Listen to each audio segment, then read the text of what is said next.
Beth yw dy hoff air Gymraeg di?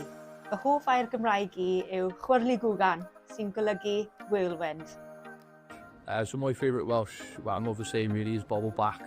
So it literally translates to little people, but it's like a phrase of disbelief. So someone says something to you, like, and you were in disbelief, you're like, oh, bobl back. Wedi blino. Eisiau dweud ti? Shwmai? 7.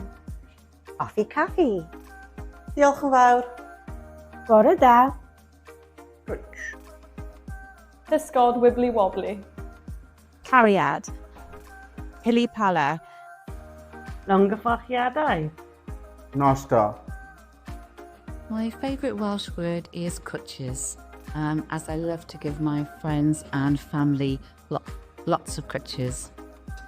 Fy hoff air Cymraeg ydy hiraeth. Does dim cyfieithiad syth i'r Saesneg, ond yr gosaf ydy rhywbeth fel longing. Ond mae o'n fwy na hynny. Mae'n ymwneud â chatref, cyfeillgarwch, atgofion, ac ydy, hyd yn oed Cymru ei hun. Yr holl bethau sy'n bwysig i ni ac sy'n ein gwneud ni'n hiraethu am gatref.